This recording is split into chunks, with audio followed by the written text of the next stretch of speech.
la gloire te revient au nom de Jésus. Nous avons ainsi prié, nous disons Amen. Amen. Amen. Nous mettre debout pour la première référence de notre première référence. Nous sommes toujours dans notre thème, les armes de Dieu. Nous aurons 5 dimanches. Moi, je vais terminer le dimanche prochain et puis Dadi ainsi que le docteur Aaron vont continuer sur les armes de Dieu. Et pour le moment, nous avons parlé dimanche passé du profil du soldat. Et ce dimanche, nous allons parler du premier ennemi. Dis à ton voisin, premier ennemi. Amen. Voilà, nous allons prendre la première référence, l'homme de Dieu. Hans, peux-tu nous lire cela pendant que nous sommes debout pour saluer la parole de Dieu? 2 Rois 7, 1 à 17. 2 Rois 7, 1 à 11. Et puis il saute, il prend de 17 à 20. 2 Rois 7, 1 à 11. Et puis de 17 à 20. Je suis bon, Seigneur. Amen. Marchons lui second. Et il disait, écoutez la parole de l'Éternel. Ainsi parle l'Éternel. Demain, à cette heure, on aura une mesure de fleurs de farine pour un cycle et 2 mesures d'orge pour un cycle, à la porte de sa main. L'officier sur la main duquel s'appuyait le roi répondit à l'homme de Dieu. Quand l'Éternel ferait des fenêtres au ciel, pareille chose arriverait-elle? Et il disait, tu le verras de tes yeux, et tu n'en mangeras point. Il y avait à l'entrée de la porte 4 lépreux qui se dirent l'un à l'autre. Quoi? Resterons-nous ici jusqu'à ce que nous mourions? Si nous songeons à entrer dans la ville, la famine est dans la ville, et nous y mourrons. Et si nous restons ici, nous mourrons également. Allons-nous jeter dans le camp des Syriens? S'ils nous laissent vivre, nous vivrons, et s'ils nous font mourir, nous mourrons. Ils partirent donc au crépuscule pour se rendre au camp des Syriens. Et lorsqu'ils furent arrivés à l'entrée du camp des Syriens, voici, il n'y avait personne. Le Seigneur avait fait entendre dans le camp des Syriens un bruit de chars et un bruit de chevaux, le bruit d'une grande armée, et ils s'étaient dit l'un à l'autre, voici, le roi d'Israël a pris à sa solde contre nous les rois des Étiens et le roi des Égyptiens pour venir nous attaquer. Et ils se levèrent et prirent la fuite au crépuscule, abandonnant leurs tentes, leurs chevaux et leurs ânes, le camp tel qu'il était, et ils s'enfuirent pour sauver leur vie. Les lépreux, étant arrivés à l'entrée du camp, pénétrèrent dans une tente, mangèrent et burent, et en apportèrent de l'argent, de l'or et des vêtements qu'ils allèrent cacher. Ils revinrent, pénétrèrent dans une autre tente, et emportèrent des objets qu'ils allèrent cacher. Puis ils se dirent l'un à l'autre, nous n'agissons pas bien. Cette journée est une journée de bonnes nouvelles. Si nous gardons le silence, et si nous attendons jusqu'à la lumière du matin, le châtiment nous atteindra. Venez maintenant, et allons informer la maison du roi. Ils partirent, et ils appelèrent les gardes de la porte de la ville, auxquels ils firent ce rapport. Nous sommes entrés dans le camp des Syriens, et voici, il n'y a personne. On n'y entend aucune voix d'homme, et il n'y a que des chevaux, attachés à des ânes attachés, et leurs tentes comme elles étaient. Les gardes de la porte crièrent, et ils transmirent ce rapport à l'intérieur de la maison du roi. Verset 17. Le roi avait remis la garde de la porte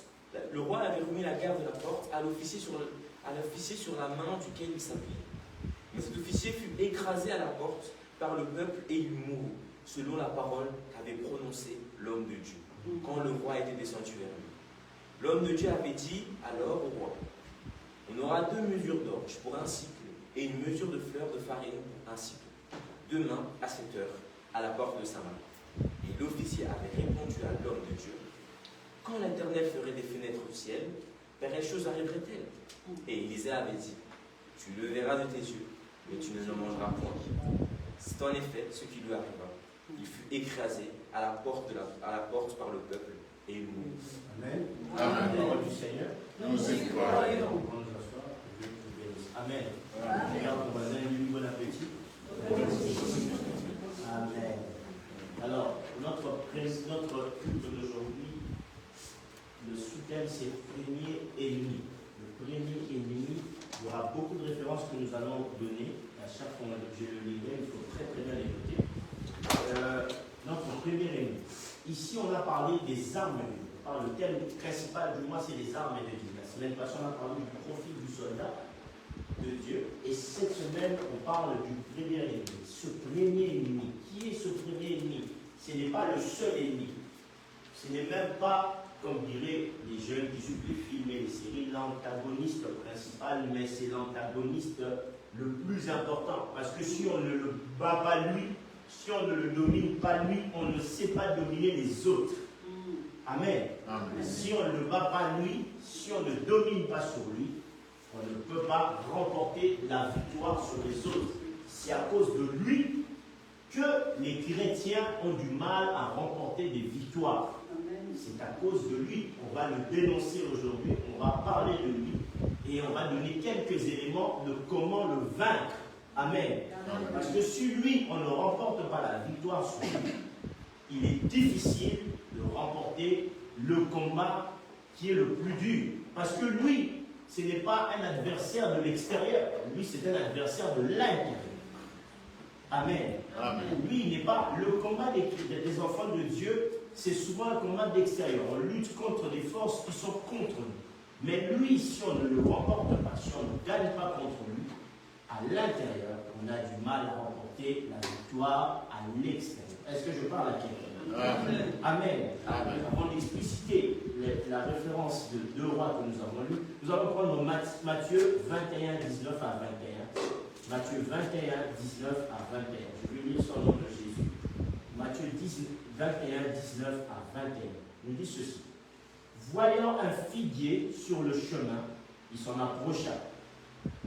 Il n'y trouva que des feuilles et lui dit que jamais fruit ne naisse de toi. Et à l'instant, le figuier s'échappe. Les disciples qui virent cela furent étonnés de dire comment ce figuier est-il devenu sec en un instant. Jésus leur répondit, je vous le dis en vérité, si vous aviez de la foi et que vous ne doutiez point, non seulement vous ferez ce qui a été fait à ce figuier, mais quand vous diriez à cette montagne, ôte-toi de là et jette-toi dans la mer, cela se ferait. Amen. Ici, on a démasqué, on a donné l'identité de la personne, de cette chose, de cet ennemi, c'est le doute. Amen. Amen. C'est le doute, c'est lui l'ennemi, c'est lui l'adversaire. Quand le prophète Élisée donne la prophétie au roi en disant « Nous sommes assiégés, le combat il est à l'extérieur. » Est-ce que vous me suivez? Amen. Nous sommes assiégés, le combat est à l'extérieur. Mais Dieu dit « Demain, il se fera une délivrance et le prix de la nourriture va baisser. » Mais il y a un homme qui est à l'intérieur qui va douter. Il va dire « Même si Dieu pouvait ouvrir les fenêtres du ciel, telle chose n'arrivera pas. » Le prophète lui dit, tu le verras, mais tu n'en mangeras pas, parce que tu as douté. Amen. Amen. Et Jésus dit ici, il y a ce figuier qui ne donne pas de fruits. Je le maudis. Et les apôtres disent, mais comment en un seul instant tu parles et le figuier devient sec? Il leur dit, si vous ne doutiez pas en vous, Amen. Si vous aviez la foi en vous, vous serez capable de dire à ce figuier d'être sec, il deviendra sec. Vous pouvez aussi dire à une montagne, ôte-toi de là, jette-toi à la mer, et elle se jettera à la mer. Est-ce que vous me suivez? Jacques 1, 5 à 8. Aujourd'hui, l'explication se basera sur la parole de Dieu à 100%. On va vraiment donner des références à chaque fois pour nous aider. Amen. Jacques 1, 5 à 8. Jacques 1, c'est dans le Nouveau Testament, pour ceux qui cherchent, Jacques 1, 5 à 8. La Bible nous dit ceci. Si l'un de vous manque de sagesse, qu'il la demande à Dieu, qui donne à tous généreusement et sans faire de reproche, et elle lui sera donnée. Mais qu'il demande avec foi, sans douter. Amen. Amen. Car celui qui doute est semblable au flot de la mer agité par les vents et poussé de côté et d'autre.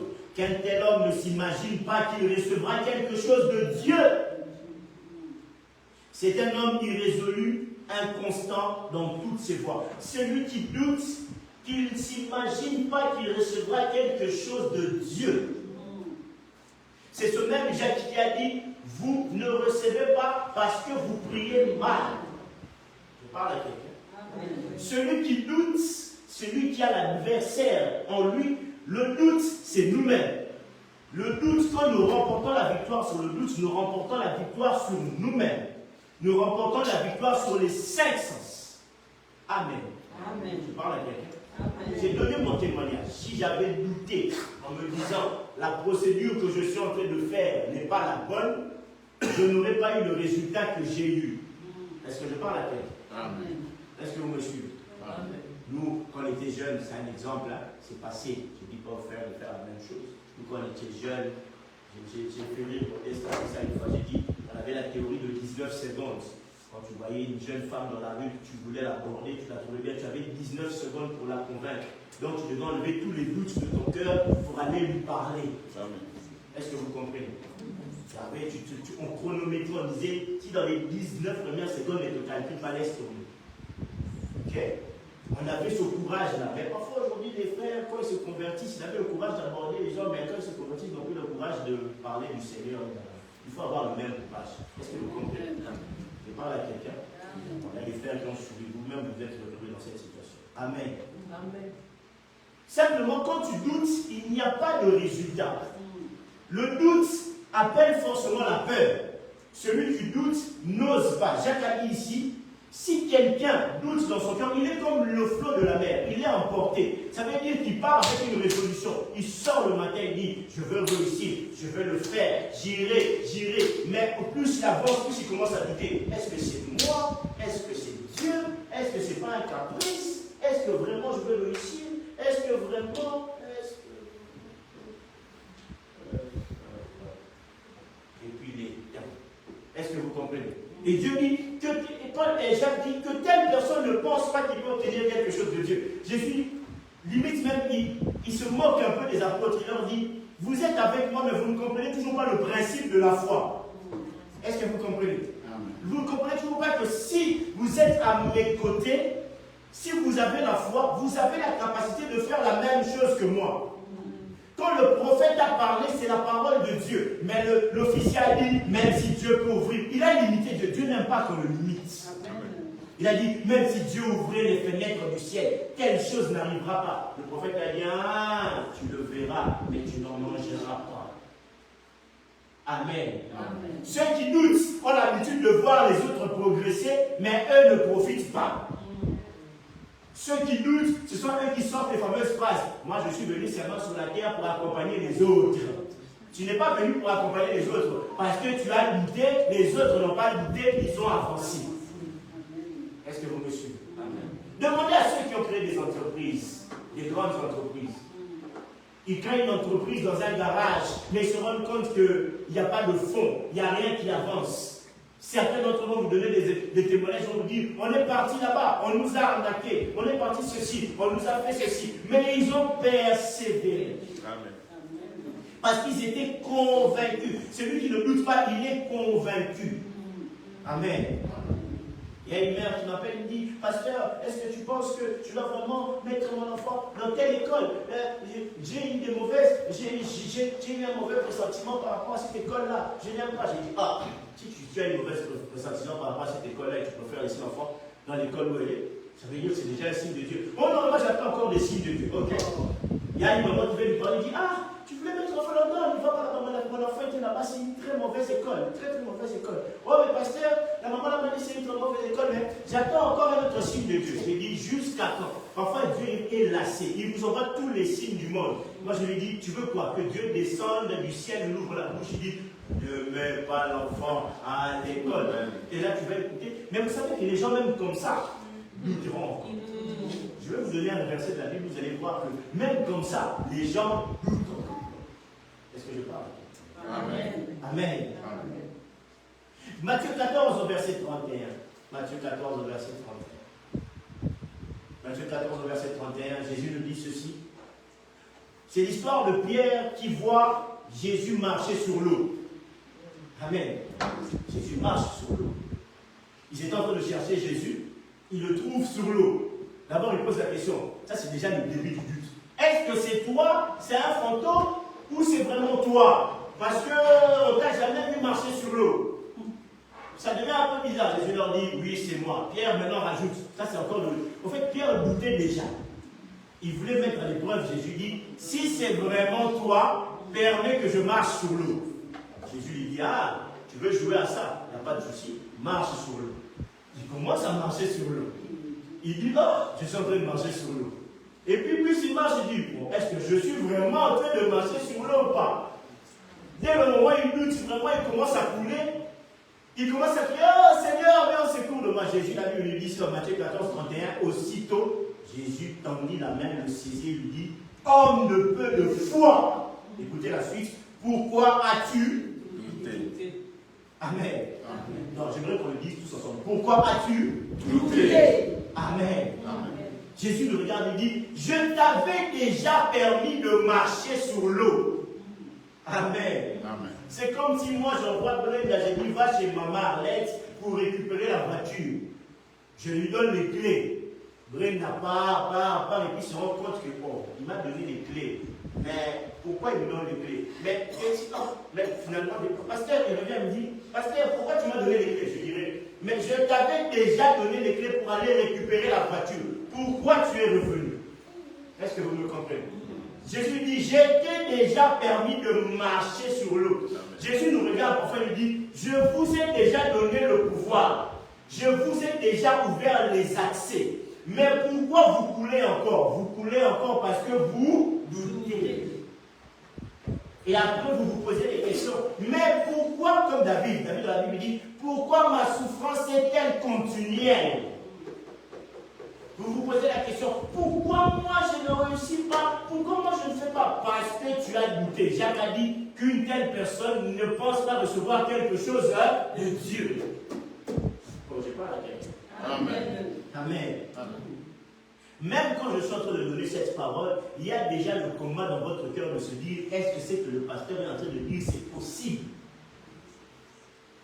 Amen. Amen. L'homme doute tout le temps. Tout le temps. Jésus dit à Pierre, aussitôt il vient, parce que quand Dieu vous aime, quand vous commencez à couler, il vient à votre secours.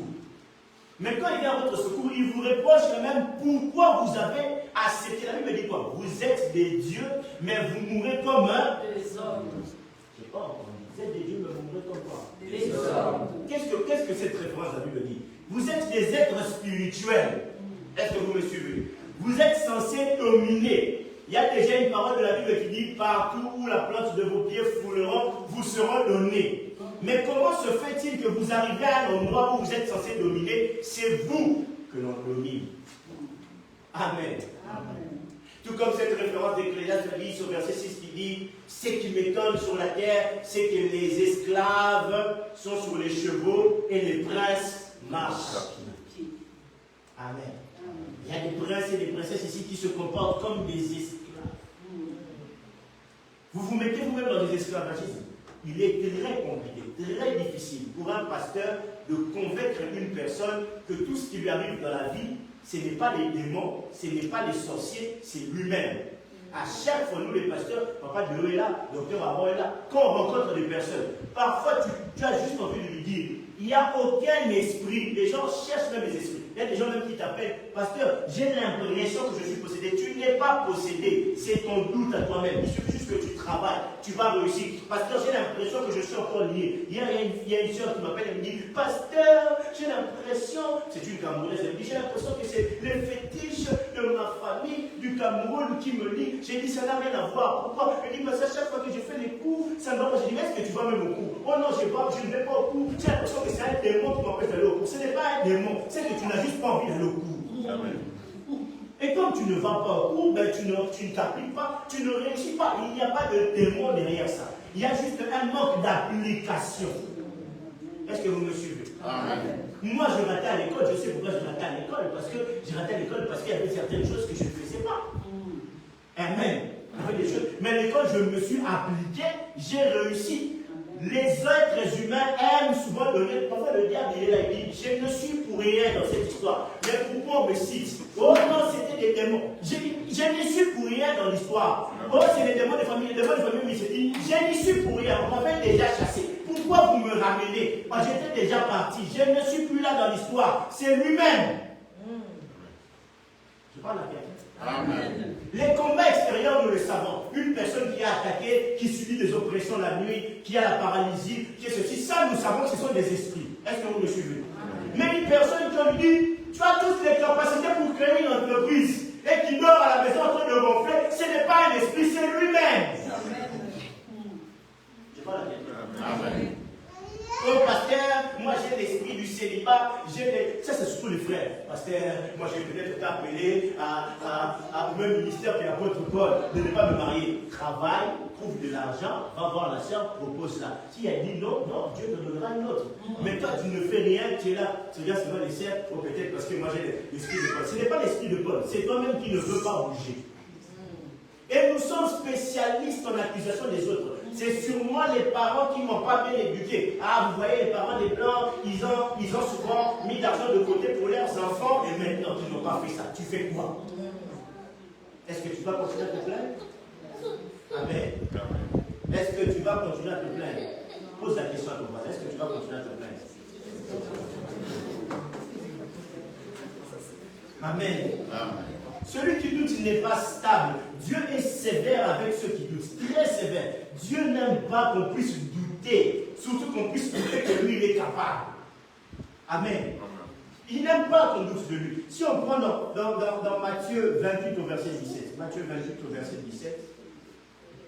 Matthieu 28 au verset 17, il nous dit ceci.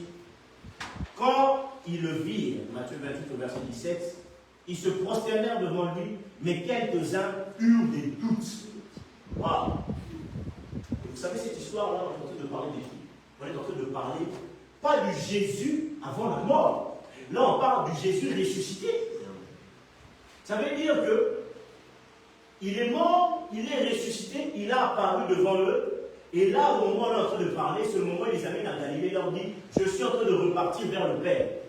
Donc au moment où Jésus est en train de monter pour aller vers le Père, eux, ils sont encore en train de douter pendant qu'ils l'ont vu ressusciter.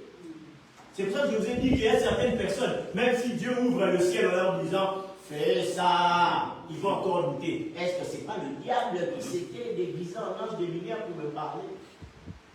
Vous imaginez Jésus ressuscité dans toute sa gloire. La Bible nous dit même, ils étaient en train de parler entre pas, il apparaît. Il leur dit, touchez mes mains, touchez mes côtés. Jésus leur donne tous les signes. Il est présent. Et là, il les emmène là où il va remonter vers le Père. Il leur dit, voilà les dernières missions, allez faire de toutes les nations mes disciples. Il veut monter, mais il y a encore des gens qui se prosternent et qui doutent. C'est ça le chrétien d'aujourd'hui. Il voit toute l'onction de Dieu. Il voit la grâce de Dieu. Il voit les signes de Dieu. Il voit les miracles de Dieu. Il dort, Dieu l'aide, Dieu l'accompagne. Mais il se réveille le matin, il doute encore. Et il se pose la question, est-ce que c'est vraiment Dieu? Est-ce que c'est vraiment lui ou c'est pas lui? Et puis, vous aimez trop avoir les approbations des pasteurs. Ça, c'est le truc. Daddy, est-ce que tu es sûr que si je fais ça, est-ce que Dieu... Nous, parfois, les hommes nous donnent tout en fait. Mais il a déjà tout. Je vais rajouter quoi de plus? Je dis seulement, oui, Dieu t'a déjà accordé. Mais dans ta tête, tu dis, mais il n'a pas besoin que moi je lui dise. Est-ce que tu parles à quelqu'un? Amen. Vous avez parfois tous les éléments devant vous pour réussir. Mais vous voulez toujours que quelqu'un d'autre, ou mon frère, je t'appelle, frère Ryan, moi c'est le frère Samuel, dis-moi un peu, est-ce que tu penses comment que je peux aller proposer à la soeur là de m'épouser? Mais tu as déjà tous les éléments, pourquoi tu demandes Ryan? Ryan aussi en voit enfant de Dieu dit, bon, mon frère, oui, je pense que c'est bon, que Dieu t'accompagne dans le cœur. Ryan il se dit, mais il a déjà tous les éléments, pourquoi il m'appelle encore? Vous voulez juste que quelqu'un d'autre. Et en plus de ça, il va appeler Ryan, et puis terminer Ryan, non, je vais appeler Paula. Paula, est-ce que tu sais que, et puis tu te dis, Paula, non, je vais appeler Maya. Tu vas appeler tout le monde et à la fin, tu vas continuer à douter. Je parle à quelqu'un. C'est pour ça que la Bible dit toutes les personnes qui doutent sont comme le feu de la mer. Ils sont inconstants. C'est la Bible qui dit ils sont inconstants. Ils n'ont pas de consistance. Il suffit juste qu'on lui dise une chose, il commence à douter. Il va appeler quelqu'un qui va lui dire t'es sûr vraiment que tu dois faire ça? Ah ouais, il n'a pas tort. Hein? Ah non, il a raison. Oui, c'est vrai. Oui, c'est vrai. Non, c'est vrai. T'as pas tort. C'est pour ça que quand vous avez certains projets, n'en parlez à personne. Parce que les gens vont vous parler de certaines expériences qui leur sont arrivées à eux, à certains membres de leur famille. C'est pas parce que tout le monde est marchand de glace que vous n'avez pas le droit d'ouvrir votre magasin de glace. La grâce est différente. Bon, je parle à quelqu'un. C'est pas parce que, pasteur, tout le monde fait sciences infirmières, ils ont dit que c'est la norme. Ça, c'est eux. Toi, tu as ta grâce. Si tu es convaincu par Dieu de faire sciences infirmières, fais sciences infirmières. Je parle à quelqu'un ou pas? Comme les pasteurs, tous les assistants sociaux, et l'assistance sociale, ils n'ont jamais les mêmes moyens. Ça, c'est eux. Toi, c'est toi. La Bible dit que 1000 tombent à mon côté, 10 000 tombent à ma droite, moi je ne serai pas atteint. Chacun a sa vie, chacun a sa grâce. On peut être de la même famille, mais un est Aaron, l'autre est Moïse et l'autre est Myriam. C'est la grâce de Dieu, mais ce n'est pas la même fonction. Je parle à quelqu'un. Ça, c'est, vous ne parlez pas aux gens. Moi, quand j'ai commencé à aimer ma femme, je ne voulais parler à personne. Est-ce que vous comprenez?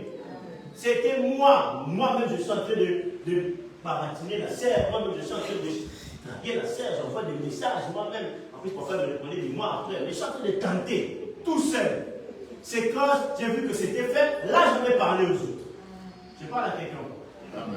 Pourquoi? Parce qu'il y a toujours vous savez, il y a des décourageurs professionnels, des Sambala et des Tobija, des personnes qui aiment. Oh, moi, Shekina, je veux créer mon entreprise. Elle a parlé à quelqu'un, la personne lui dit, Shekina, est-ce que tu es sûr que toi, Black, en Belgique, tu vas réussir? Et là, Shekina commence à se dire, c'est vrai qu'il y a le racisme. Hein? C'est fort possible que si je crée cette entreprise, c'est un Sambala, c'est un Tobija. Il est peut-être jaloux ou jalouse. Il crée le doute en toi. Peut-être inconsciemment ou consciemment. Je parle à quelqu'un. Que personne vous dise, oh, vous êtes un petit homme, est-ce que vous allez vraiment acheter la salle? C'est leur problème. Nous, on sait que nous allons le faire. Amen. La Bible dit que celui qui doute, il n'obtiendra rien de Dieu. Mais celui qui ne doute pas, il obtient tout de Dieu. Amen. Je parle à quelqu'un. Est-ce que vous me suivez? Amen. Soyez constants. Amen. Amen. Jean 16 plutôt, au verset 31. Jean 16 au verset 31. Nous avançons petit à petit, et puis à la fin nous allons prier. Jean 16, 31. Jean 16, 31, Jésus leur répondit, c'est simple. J'aime beaucoup cette réponse, elle est simple. Jésus leur répondit, vous croyez maintenant? Au fait, Jésus leur parle, et leur dit, maintenant, je ne vous parlerai plus en parabole, je vous parlerai en paroles concrètes. Et puis voilà, donc vous allez maintenant croire en moi. Et puis les apôtres qui disent, oui, maintenant, nous croyons en toi. Et Jésus leur dit ça. D'ailleurs, dans ma Bible, il y a un point d'exclamation. Jésus leur dit, vous croyez maintenant. Donc pendant tout ce temps-là, vous n'avez pas cru, c'est maintenant seulement que vous croyez. Donc l'intonation de Jésus est vraiment du style. Donc c'est vraiment maintenant que vous commencez à comprendre qui je suis. C'est vraiment maintenant que vous comprenez que vous devez croire en moi. C'est la même chose avec nous. On attend, je ne sais pas quel signe, quelle parole. Et Jésus, parfois, il nous regarde et dit, donc c'est maintenant que vous croyez en moi.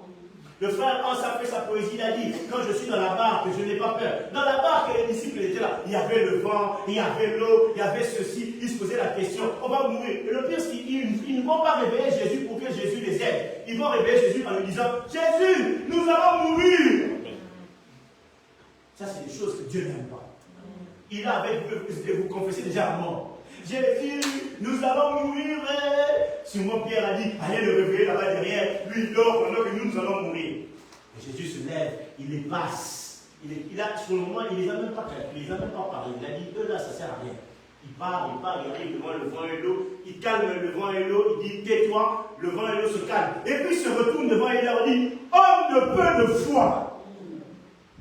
J'étais avec vous. Comment vous pouvez dire que vous allez mourir pendant que moi je suis avec vous? C'est ça le problème du chrétien. Il a Jésus, mais il dit, je veux mourir. Pendant que le païen, il n'a pas Jésus, mais il ose. Les païens sont déterminés. Les mondains sont déterminés. Vous les voyez, ils ne lâchent rien. Comme disent les jeunes, ils ont du cardio. Est-ce que vous comprenez? Ils ne veulent pas lâcher, ils ne lâchent pas. Ça ne marche pas aujourd'hui. Il est mondain. Regardez la majorité des boutiques qu'il y a maintenant à Port de la Mure. Est-ce que vous voyez encore des Africains? Vous voyez des Pakistanais, vous voyez maintenant des gens des autres peuples. Mais la majorité des Africains qui étaient là, c'était des gens qui allaient à l'église. Qui vous disaient, on va à l'église, on prie. Moi, j'ai vu des mamans que je connaissais. Moi j'ai pris à l'église, si ferme si. Moi, j'ai pris à ICC. Elle avait sa petite boutique, mais la boutique a fermé. Remplacée par un musulman, ou remplacée par un athée, remplacée par un païen. Mais le chrétien a fait faillite. Pourquoi? Amen. Et après, on va l'accuser. C'est sûrement les sorciers du village. J'avais envoyé 100 euros à cet enfant-là. Je savais que je ne peux pas lui envoyer. Cet enfant-là, il a l'esprit de la sorcellerie. Il a bouffé mon argent. Il a mangé. Celui qui a Dieu, tu peux donner l'argent à n'importe qui, on ne fera rien à ton argent. Amen. La Bible dit la charité couvre une multitude de péchés. Quand tu donnes à une personne, on ne fera rien par rapport à ça parce que tu as donné avec l'intention, la bonne intention. Dieu couvre automatiquement ce que tu as donné. Amen. Je parle à une personne aujourd'hui. Amen. Nous allons prendre Psaume 94, 17 à 19. Psaume 94, 17 à 19. Psaume 94, 17 à 19. On nous dit ceci. Et ça, c'est maintenant David qui commence à comprendre que je ne peux pas me laisser abattre par le doute. Écoutez ce qu'il dit ici. Écoutez ce qu'il dit, c'est très important. S'il faut même souligner dans la Bible, souligner toutes les références, mais celle-là, il faut vraiment la souligner en particulier. Moi, je sais que ma soeur Isabelle, elle aime bien mettre dans son tableau là des références et des questions du jour, du mois sur la vie. C'est très très bien, ça Isabelle. Il faut leur faire questionner comme ça. Mais cette référence, il faut. On nous dit ceci. Si l'Éternel n'était pas mon secours, j'ai l'impression que de lire Maman Pauline ici. Nous c'est qui a été ce verset. Si l'Éternel n'était pas mon secours, mon âme serait bien vite dans la demeure du silence. Amen. Je parle à quelqu'un. Amen. Et c'est là qu'une personne encore dit, quand je dis mon pied chancelle, ta bonté, ô Éternel, me sert d'appui. Quand je vais tomber, c'est Dieu qui me sert. Alléluia. Et quand les pensées s'agitent en foule au-dedans de moi, quand je suis perturbé par les pensées, oh moi je me demande, est-ce que je vais réussir? Quand les pensées s'agitent en foule, au-dedans de moi, mes pensées commencent à me disant, tu ne réussiras pas à abandonner ce péché, tu ne changeras pas, tu ne réussiras pas à faire ceci. Quand ça se bouleverse dans ma tête, tes consolations réjouissent mon âme. Quand les pensées me dérangent, toi tu viens avec tes consolations pour me calmer. Cette parole est une consolation pour calmer quelqu'un qui se pose 1 million de questions. Est-ce que moi vraiment, avec tous les CV que j'ai envoyés, est-ce que je peux avoir le travail? Dieu te dit aujourd'hui, il te console, tu vas l'obtenir. Amen. Mon âme serait dans la demeure du silence. Quand je veux chanceler, c'est lui qui me sert d'appui. Aïe, aïe, aïe, aïe. Amen. Amen. Psaume 13 au verset 6. Psaume 13 au verset 6. David nous dit ceci. Moi, j'ai confiance en ta bonté. J'ai de l'allégresse dans le cœur. Qu'un saint ici dise, à cause de ton salut, je chante à l'Éternel car il m'a fait du bien. Amen. Ça, c'est une parole d'une personne qui a confiance. Ça, c'est la parole d'une personne qui, malgré les épreuves de la vie, il dit, moi, j'ai confiance en ta bonté. J'ai de l'allégresse et une joie débordante dans le cœur. À cause du salut, je chante à l'Éternel car il m'a fait du bien. Je n'ai pas besoin de voir déjà, mais je sais déjà que Dieu m'a fait du bien. Et je commence à ne plus douter. Hébreux 11, 1, une des références les plus connues de la Bible. Hébreux 11, 1. Certaines personnes sont même capables de la réciter par cœur. Or, la foi est une ferme assurance des choses qu'on espère, une démonstration de celles qu'on ne voit pas. Amen. Or, la foi est une ferme assurance. C'est une ferme assurance. On n'a pas dit que c'est une légère assurance. On n'a pas dit que c'est une assurance molle. On n'a pas dit que c'est une assurance fatiguée. On n'a pas dit que c'est une simple assurance noire. On a dit or que la foi est une ferme assurance. La foi, c'est comme ce béton. Il est dur. Ferme assurance. Des choses qu'on espère. Je suis en train d'espérer à quelque chose. Est-ce que vous me suivez? Tant que cette chose-là, je ne l'ai pas obtenue, je continue à espérer. Moi, merveille, je n'ai pas encore obtenu ce que j'ai demandé à Dieu. Je ne quitte pas mon poste de prière. Seigneur, je veux prier jusqu'à ce que je vais l'obtenir. La foi est une ferme assurance. Moi, je ne lâche pas. Amen. Ce n'est pas une molle assurance, ce n'est pas une faible assurance, ce n'est pas une légère assurance. Moi, Anna, je ne connais pas les faibles assurances. Moi, je connais une ferme assurance. Je parle à quelqu'un. Des choses qu'on espère. Moi, William, j'espère des choses, je vais les obtenir parce que je suis enfant de Dieu. Oh, je parle à quelqu'un encore. Amen. Une démonstration de celles qu'on ne voit pas. Je ne l'ai pas encore vue, mais je sais déjà qu'elles existent. Amen. Amen. Une démonstration de cette. Moi, Ryan, je vais à un salon de coiffure. Je commence à me préparer dans l'ameublement de ce que je vais acheter pour le salon de coiffure. Nous, on n'avait pas encore eu le mot, on avait déjà acheté les habits de bébé. Je parle à quelqu'un. J'avais déjà acheté les habits de bébé avec mon épouse. On sortait le matin, on allait acheter des habits de bébé pendant que les gens priaient pour nous. Ils n'ont pas encore des enfants. Nous, on savait que les enfants allaient arriver. On partait, on achetait déjà. Amen. Quand Dieu m'a dit, cette année tu vas changer de boulot, c'est le mois de janvier. J'entends la voix de Dieu me dit, ça, c'est terminé. Cette année tu vas partir. Moi je demande à Dieu comment ça va se faire. Dieu me dit, ça va arriver. Moi j'ai eu confiance en Dieu et cela est arrivé. Une démonstration de choses que tu ne vois pas. Tu n'as pas besoin encore de le voir. Tu sais déjà qu'ils existent.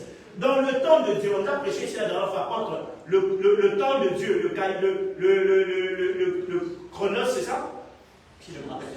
C'est le temps de Dieu et le temps des hommes. Le chronos, c'est le temps des hommes. Le kairos, c'est le temps de Dieu. Amen. Le chronos, c'est ce que nous vivons, c'est ce qui arrive. Mais dans le temps de Dieu, c'est le kairos. Quand vous priez dans le temps de Dieu, ça existe déjà.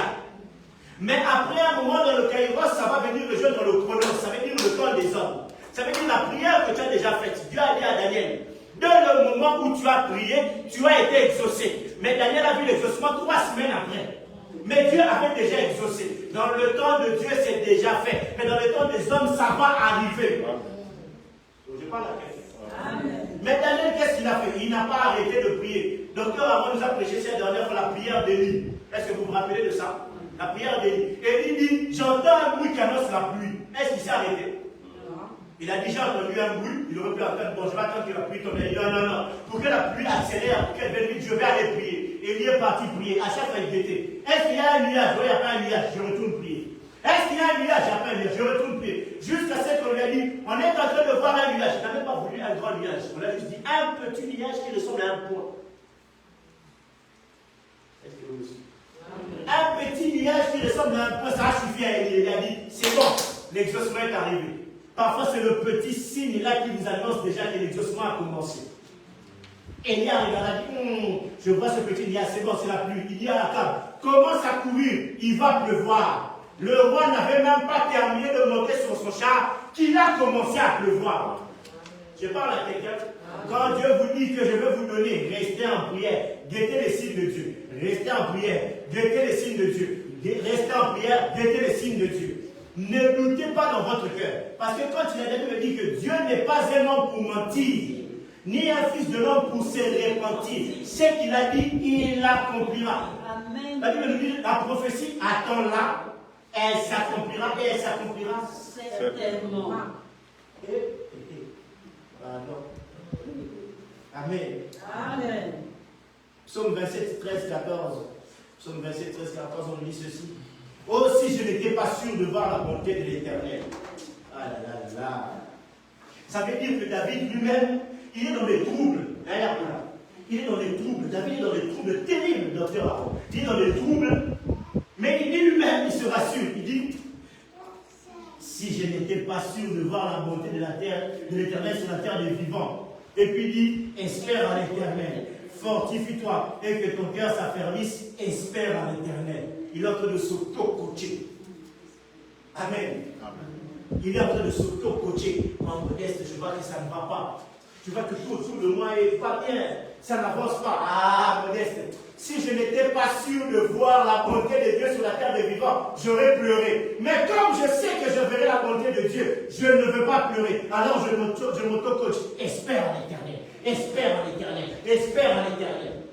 Derrière les sourires de certaines personnes se cachent beaucoup de difficultés que vous ne savez pas. Il y a d'autres personnes, un homme de Dieu m'a dit, pasteur, pendant 4 ans, je dormais dans une église catholique, dans le secours social de l'église catholique. Le prêtre me laissait chaque nuit un petit lit. Mais quand je venais prêcher, toujours en costume, 3 pièces, parfumé, les gens ne savaient pas que je n'avais pas de papier, je souffrais, je n'avais pas de maison. Parfois, le seul repas que j'avais, c'était un petit sandwich avec un petit bol de soupe que le prêtre me donnait. Il dit pendant 4 ans. 4 ans, il a vécu comme ça. 4 ans. Un jour, il viendra ici prêcher, il vous donnera lui-même son témoignage. 4 ans, il a vécu comme ça. Il ne savait pas où aller. Et un jour, Dieu permet qu'il ait un petit boulot. Et puis, par grâce de Dieu, le même prêtre dit, non, je connais un appartement là-bas, c'est pas cher. Comme tu as un petit travail, je vais en parler à la personne. Même si tu n'as pas beaucoup de fiches de paie, on va te donner un très bel appartement avec un beau balcon et tout. Il évolue. Et puis, il dit, ah, je veux me marier. Seigneur, ça fait longtemps que je ne me suis pas marié. Et puis, il rencontre sa femme, il explique à sa femme, regarde, sa femme dit, c'est pas grave, on va cheminer comme ça. Et papa, il se marie, et puis ils ont un enfant, et puis madame a du travail, et lui, il voit qu'il a les papiers, et tout commence à fonctionner. Mais il dit, avant que tout commence à fonctionner, pendant 4 ans, je venais à l'église bien habillé, propre. Les gens me regardaient et disaient, oh, le pasteur là, il est bien habillé. Il dit, les gens ne savaient pas que mes amis, je mettais ça dans un petit sachet. Je gardais ça au coin d'un petit lit chez le prêtre. Le prêtre avait pitié de moi, il me disait, est-ce que tu as mangé aujourd'hui? Oh, je n'ai pas mangé. Prends un petit pain, prends une petite soupe. Pendant 4 ans. Il dit, mais je n'ai pas pleuré, parce que je savais que si je ne verrais pas la bonté de Dieu, alors là je peux pleurer. Amen. Mais comme je suis sûr que je verrai la bonté de Dieu, moi je ne peux pas pleurer. Donc c'est interdit de pleurer.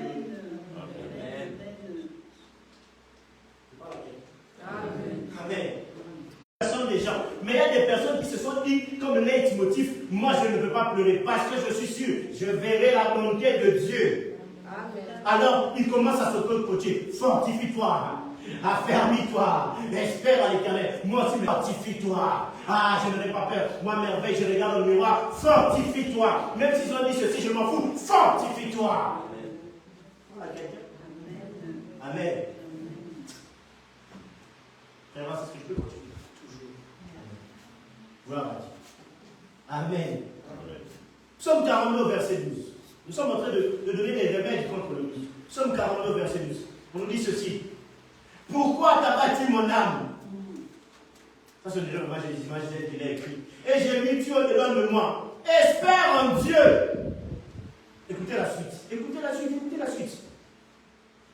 Car je le louerai encore. Il m'a déjà donné des occasions de le louer. Je le louerai encore. Non, tu ne l'as pas bien dit. Je le louerai encore. Il est mon salut et mon Dieu. Oh, Amen.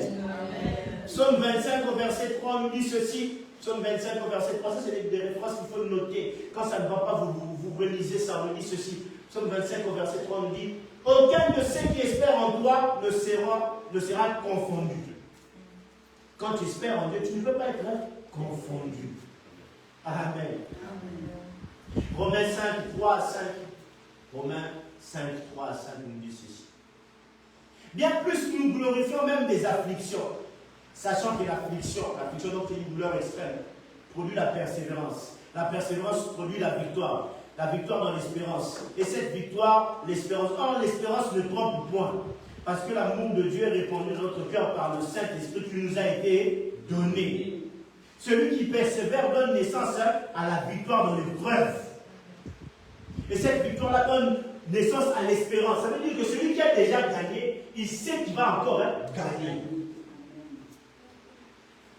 J'ai écouté l'interview de Cédric Doubé, de Samuel Eto'o, ça l'air d'interview entre eux. Les gens ont un peu critiqué le goût de Samuel Eto'o et Cédric. Mais moi j'ai aimé ça. Ils sont sûrs de leur capacité. Ils sont sûrs de leur qualité. Et te dit, je rentrais dans un terrain, je disais aux autres, je vais marquer. Et il marque. Est-ce que vous me suivez? Celui qui a déjà gagné, sait déjà qu'il va gagner.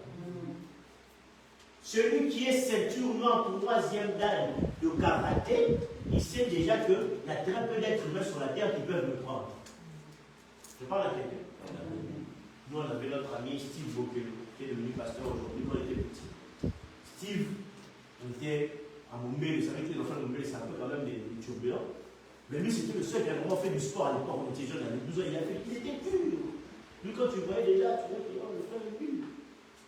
Et lui, on savait, quand il y avait bagarre, tout le monde évitait Steve. Parce que si tu vas embêter Steve, tu vas perdre la bagarre. Et lui-même, il était sûr. Il s'énervait jamais, il était calme dans son coin.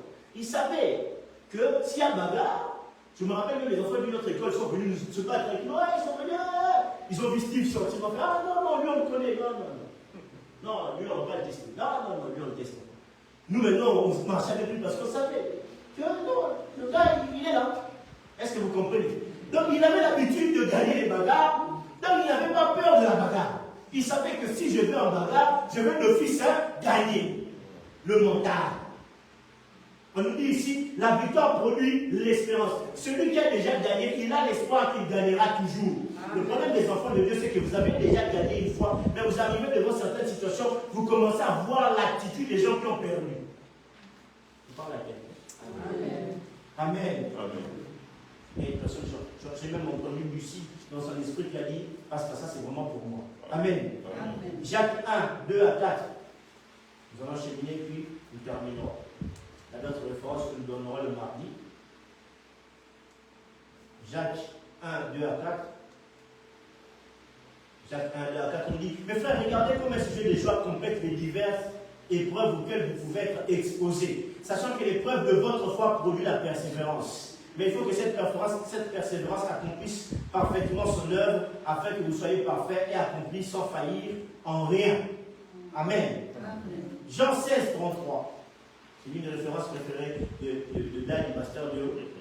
Jean 16, 33. Je vous ai dit ces choses afin que vous ayez la paix en moi. Amen. Vous aurez des tribulations dans le monde, mais prenez courage. Amen.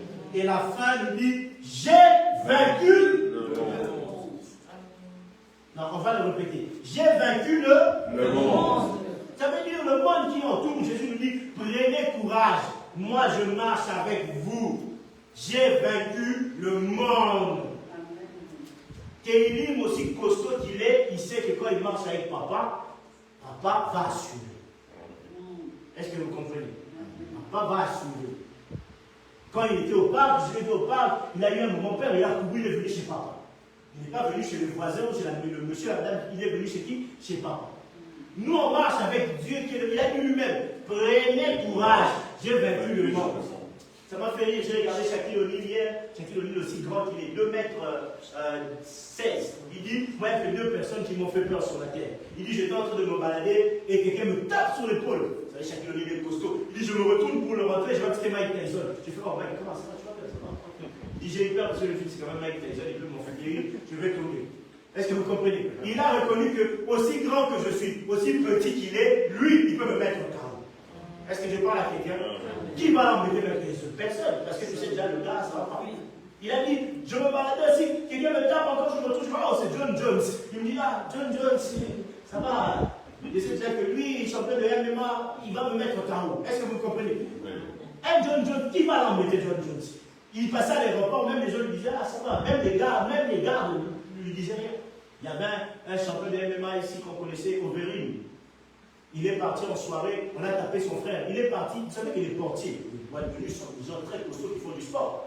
Mais Overeem, il est parti en soirée, tout seul avec son frère à 2. Ils ont tapé 7 sportifs, ils en ont envoyé 3 à l'hôpital en cas grave. Tellement le gars est costaud et il connaît le sport. Est-ce que vous me suivez? C'est-à-dire, des gars comme ça, tu sais déjà, tu ne vas pas les embêter. Mais eux, ils sont des humains. Mais nous, nous marchons avec Jésus, qui a vaincu le monde, le système mondial, toutes les puissances de ce monde, Jésus les a vaincus. Il dit, prenez courage, parce que j'ai vaincu le monde. Vous avez besoin du travail, j'ai déjà remporté ça. Le mariage, j'ai déjà gagné. La maladie, oh, petit problème. Même la mort, j'ai déjà gagné. Prenez courage, ne luttez pas. Amen. Prenez courage. Ne doutez pas. Luc 17, 5 à 6. Ça, on va prier après avec ça. Luc 17, 5 à 6. Nous allons terminer avec ces 2 références ici. Car nous allons prier. Luc 17, 5 à 6. Les apôtres dirent au Seigneur, augmente-nous la foi. Et le Seigneur dit, si vous avez la foi comme un grain de moutarde, vous direz à ces sycomores, les racines doivent planter dans la mer et vous obéirez. Augmente-nous la foi. C'est ce que nous allons demander aujourd'hui. Marc 9, 22 à 24. Marc 9, 22 à 24. On nous dit ceci. Et souvent l'Esprit l'a jeté dans le feu et dans l'eau pour le faire périr. Mais si tu peux quelque chose, viens à notre secours et compassion de nous. Jésus lui dit, si tu peux.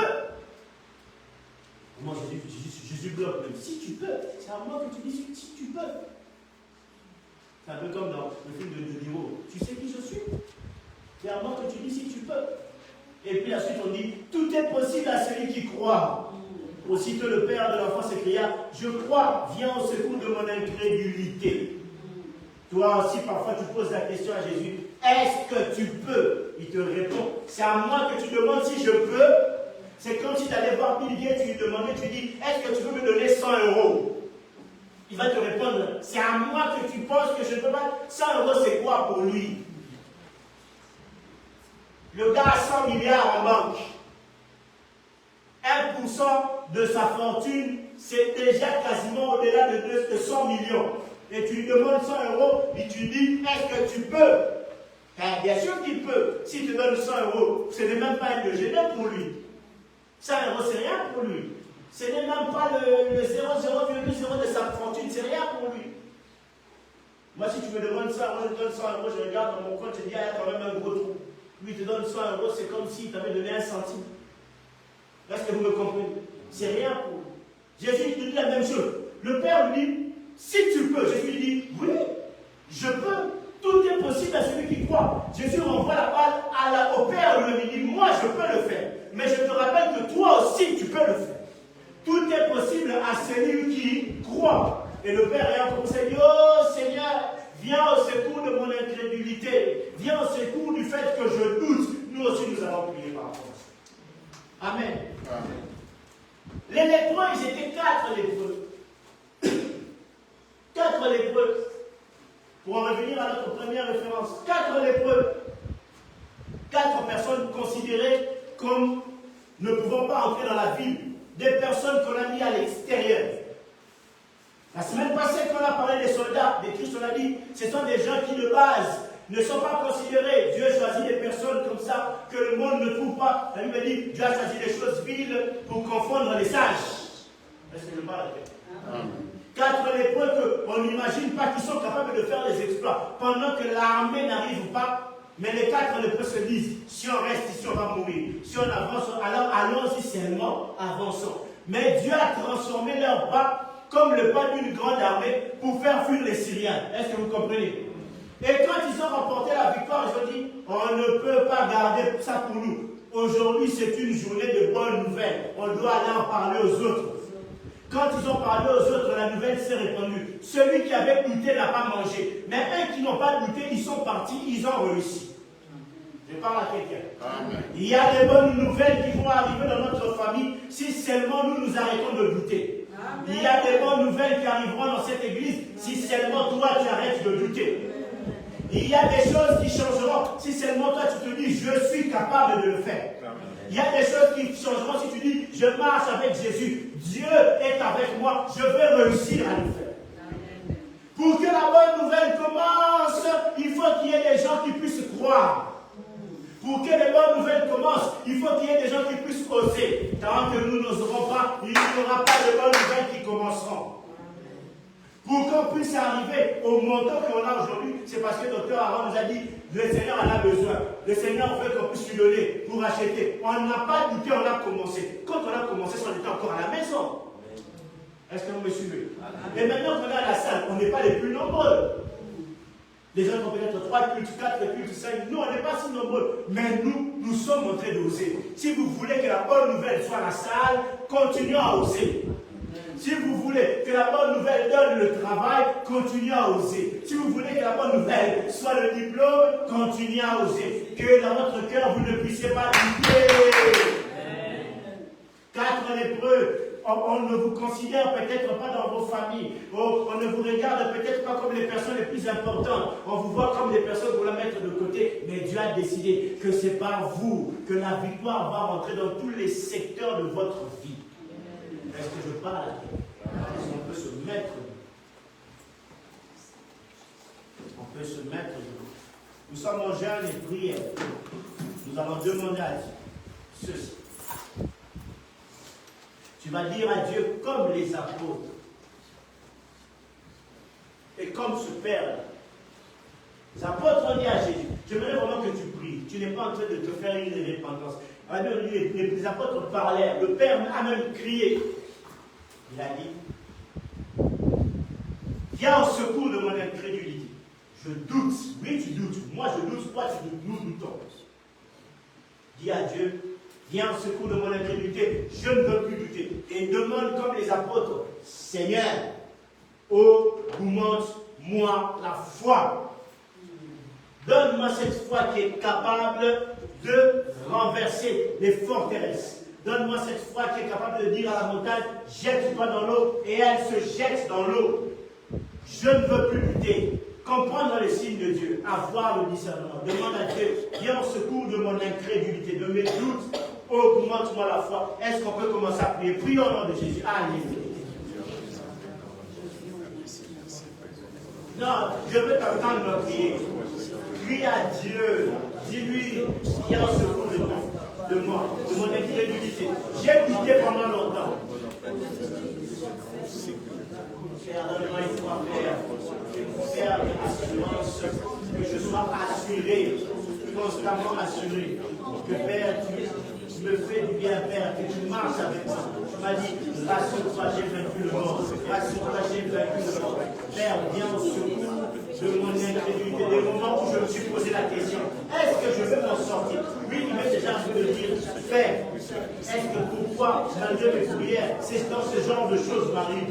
Il m'est déjà arrivé de prier, de dire, Père, pourquoi ça n'arrive qu'à moi? Pourquoi pas aux autres? Mais Père, là où j'ai douté, là où, Père, les conditions m'ont poussé à douter, Père, aie pitié de moi. Aie pitié de moi, Père. Donne-moi la force de le lutter. Viens au secours de mon incrédulité. Viens au secours de mon cœur, Père. Je ne veux plus lutter, Père.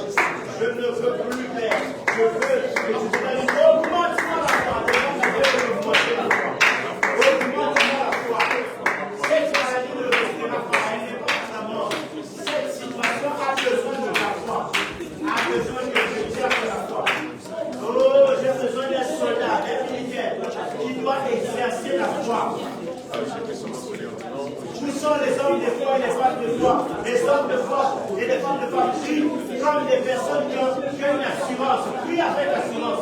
La Bible dit approchez-vous du trône de Dieu avec assurance. Dis à Dieu, je ne douterai pas. Même si le combat vient la nuit, même si ça vient le jour, je ne douterai pas. Donc dis à Dieu, augmente-moi la foi. Augmente-moi la foi. Augmente-moi la foi. Je veux vivre les bonnes nouvelles. Augmente-moi la foi. Je veux vivre les bonnes choses. Augmente-moi la foi.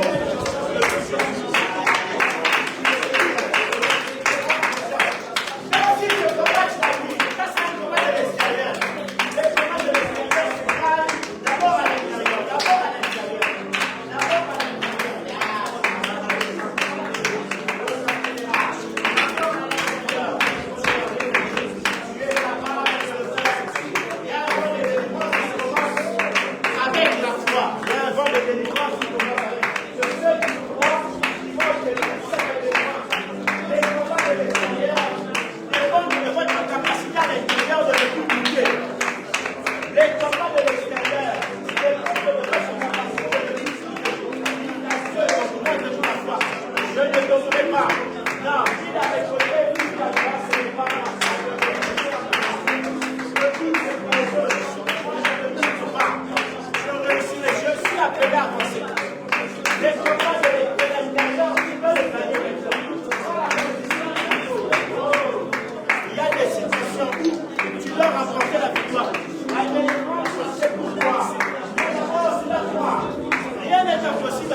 marche sur l'eau. Dis à Dieu,